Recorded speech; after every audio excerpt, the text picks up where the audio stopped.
I recently shared with you an extreme video of extreme ways on which I saved money in the past when I had absolutely none, when I had literally zero. I wasn't sure how well that would be received, but you guys seemed to have loved it and you wanted a second video. I'll be completely honest, I was being quite conservative in that first video because part of me was maybe a little bit embarrassed at some of the things that I had done, but also because I didn't want you to think that these things were always okay. Sometimes I had to do them when it was literally a case of, a couple of tins of beans to last me and my daughter for the whole week, when I hadn't got enough money to turn on the heating and those other things. And that has been the case. That is genuinely, and if you go through this channel, you'll know about my experiences, and that was the lifestyle I had. But prior to this, where I am now, there were some other extreme things that I've done, which I'm not saying I always condone, but I am saying helped me save money along the way. There were things that I consciously made efforts to do, and then I still do some of them. I still do some of them, but not in the same way. Everything's done legally now. I just want to put that out there. Disclaimer, everything I do is legal, and yeah, they're not to the extreme that they might have once been. So without further ado, let's get stuck in. So one of the first things that I would go without is what might be considered like personal hygiene, personal things, which would be me going without makeup, deodorant.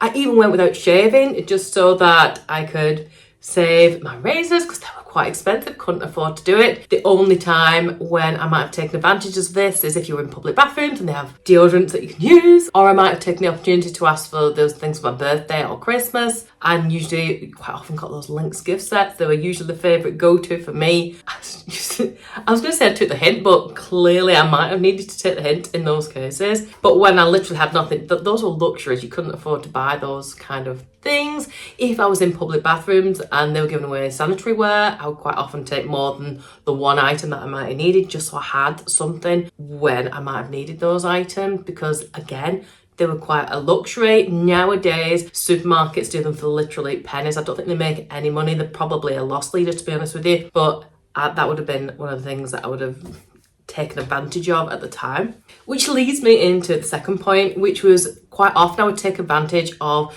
free makeovers. So if you go into some of the big department stores like Boots or what was Debenhams or Harvey, those kinds of places, you would quite often be able to get a free makeover if it looked like you're interested in buying some of the products. So if I had a big event to go to, I couldn't afford to get my makeup done, I would go into somewhere like Boots, sorry, number 7, this is like a common thing, and you can still get one of these, by the way. I don't think they do the full face nowadays, or at least they don't promote doing the full face. They'll normally say they'll give you a foundation or an eyeshadow makeover just so you can try it out. But if you hang around those counters long enough and you look interested, or you just say, what would this look like on my skin? 9 times out of 10, they will give you a makeover, and basically then you've got your makeup done for free. And to get out of them buying the items, I'll say, I'm just going to have a look around. A couple of things that I do want to get. And as soon as that makeup artist, I feel really embarrassed thinking about this, as soon as that makeup artist wasn't looking, I would then leave because I feel embarrassed, but I'd have my makeup done for whatever important event it was that I needed it done for,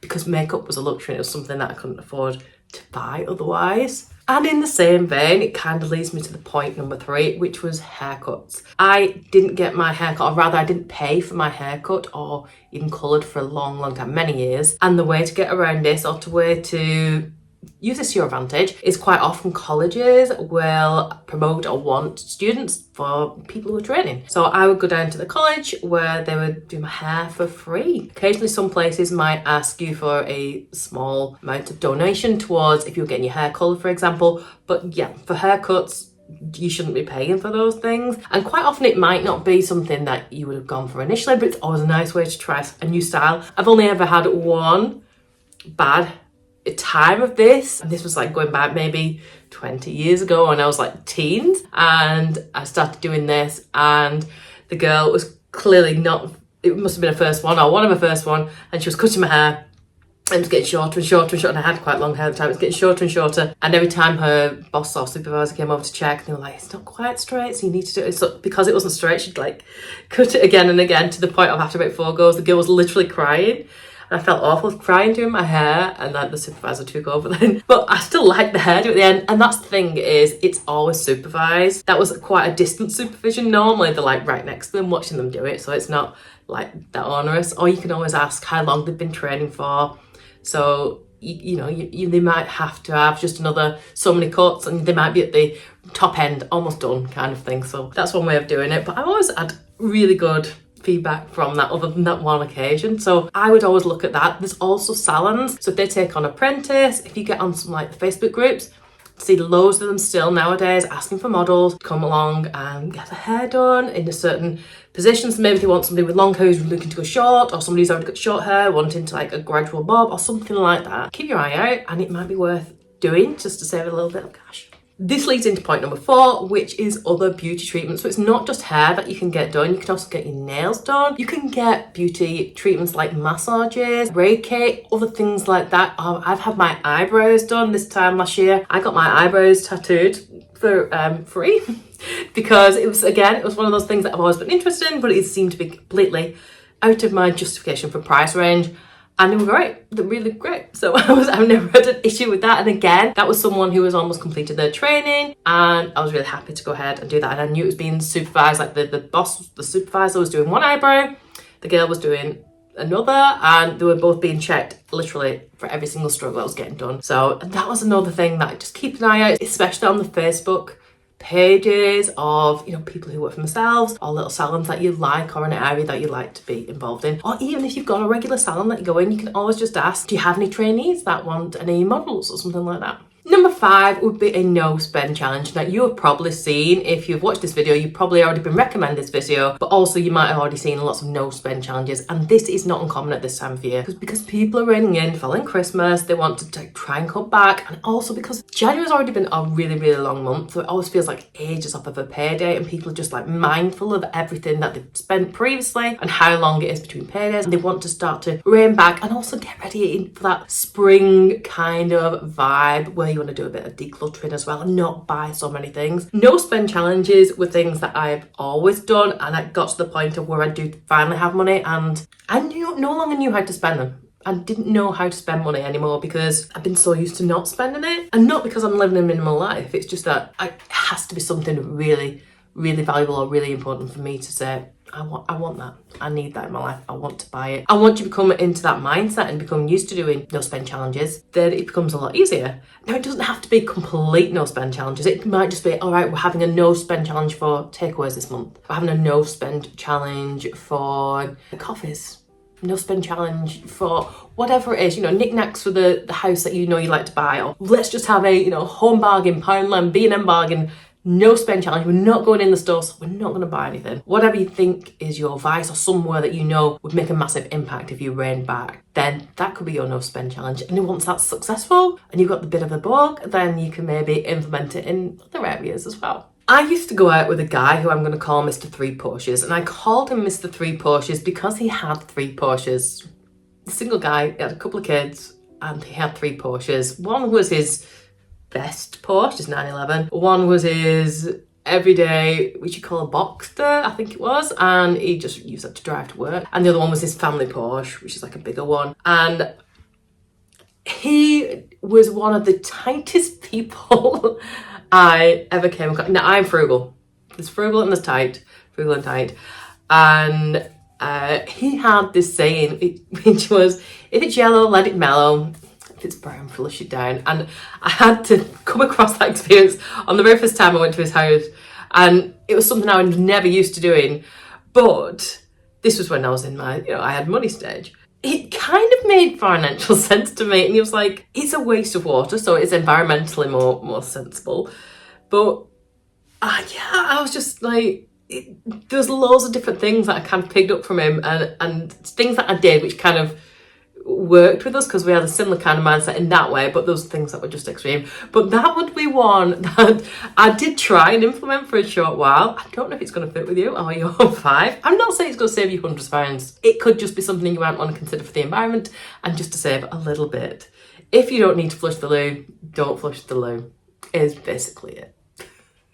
Speaking of which, toilet paper. Now, I know some people who say, right, you're only allowed 1-2 sheets of toilet paper per visit. And one thing that I used to do, which is probably not legal, was when I literally, this is when I'm talking about I had nothing, right? I had nothing. If there was an opportunity for me to take a toilet roll from a public facility, I would take it, because otherwise we'd have no toilet roll.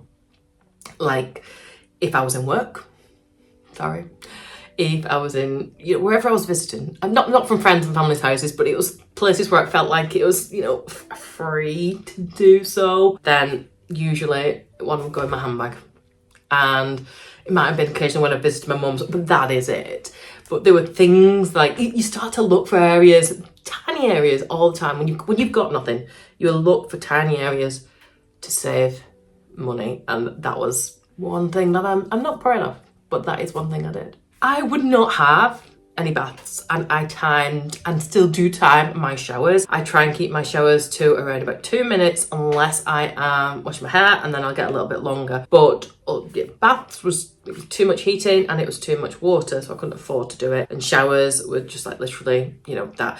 If I had to bathe my daughter because she wasn't really into showers, then I'd utilise the water for something else. So maybe I might like hand wash the clothes in it later on if I had anything that needed hand washing, or I'd wash the pets, or I would wash the shoes. That might something else that always meant that I could utilise the water later on, or even taking it to water plants or water the garden, just so that it wasn't just being used once. But ultimately, stick to showers wherever I could, and if there was an opportunity to have a shower in a public place like a gym, or if I took my daughter swimming or whatever it was, then I'd take advantage of those times. In the last video I talked about how I would take condiments and things from restaurants, butters, jam packs, ketchup, mayonnaise. The other thing I would also used to take, and I'd take from literally anywhere I could, was things like napkins, because I wouldn't buy kitchen roll, and I wouldn't buy tissues, they were a luxury, but it was handy to be able to have those napkins. When you've got a little one, it's always useful to have a napkin. I just basically put them in like a little jiffy bag type thing, and if you wanted some like a moisture one or a wet wipe similar equivalent, then you just put a little bit of water in there, a little bit of dish soap or some hand soap in there, and it was quite handy to have those on the go. So I'd always collect those because they could be used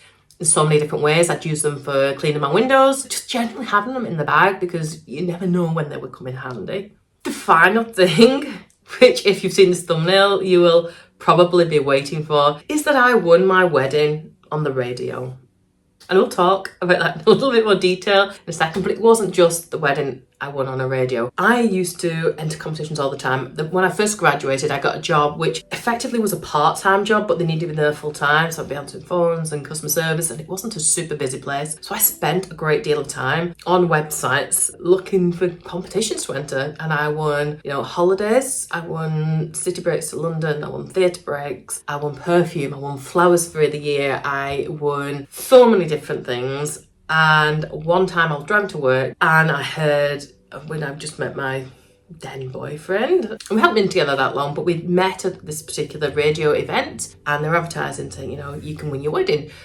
Email in, tell us why we should pay for your wedding. So I emailed in and said, look, met at your radio event, you started it, basically you've got to finish it. And we got invited in. There was 4 couples. Each couple had a different day that they went in, Monday, Tuesday, Wednesday, Thursday. I think we went in on the Wednesday, and we had to answer 5 questions. So he got to ask them, I had headphones on, and then it was my turn to go in, and hopefully if you give the same answers, then you won. But like 2 couples got all 5 answers right. That was both of us. We went back in on the Friday, and it was like a 60-second, who can answer so many questions, boy/girl type questions. Not allowed to say that now, but yeah, I had to answer questions, and again it was a tie break, and it came down to a tie break question, which was to do with how many weddings had been in Las Vegas the previous year, and we were the nearest. So we won our wedding on the radio, and that involved the manor. It was cars, it was the dress, it was the flowers, it was cake, it was the wedding breakfast, it was the hotel room. It was literally as much as you can think of. We even had the radio DJ at the evening, so hardly spent anything for the wedding. The kicker was they did not pay for the divorce, which would have been much appreciated. And I genuinely, to this day, don't think I would have got married in the end if I hadn't won that on the radio. So whilst there are pros and cons to things online or on the radio or wherever, there is also the downside. So you've got to be aware of what you're actually going in for. Would I have it any other way? Well, I got my daughter out of it, so I wouldn't have that any other way. So yeah. But there you go. There are lots of things to be won. Somebody's got to win these things, and if it's not you, it's going to be somebody else, so you might as well give it a whirl. So yeah, those are some top 10 extreme ways that I have saved money in the past. I hope you have enjoyed this video. Perhaps you can take something away from it. Please stay legal. Please don't do anything that's going to get you in trouble, because I would not condone that. Leave your comments in the section below of the things that you have done, but it might be inspirational for somebody else. Have yourself an amazing day, and I'll see you really soon. Bye.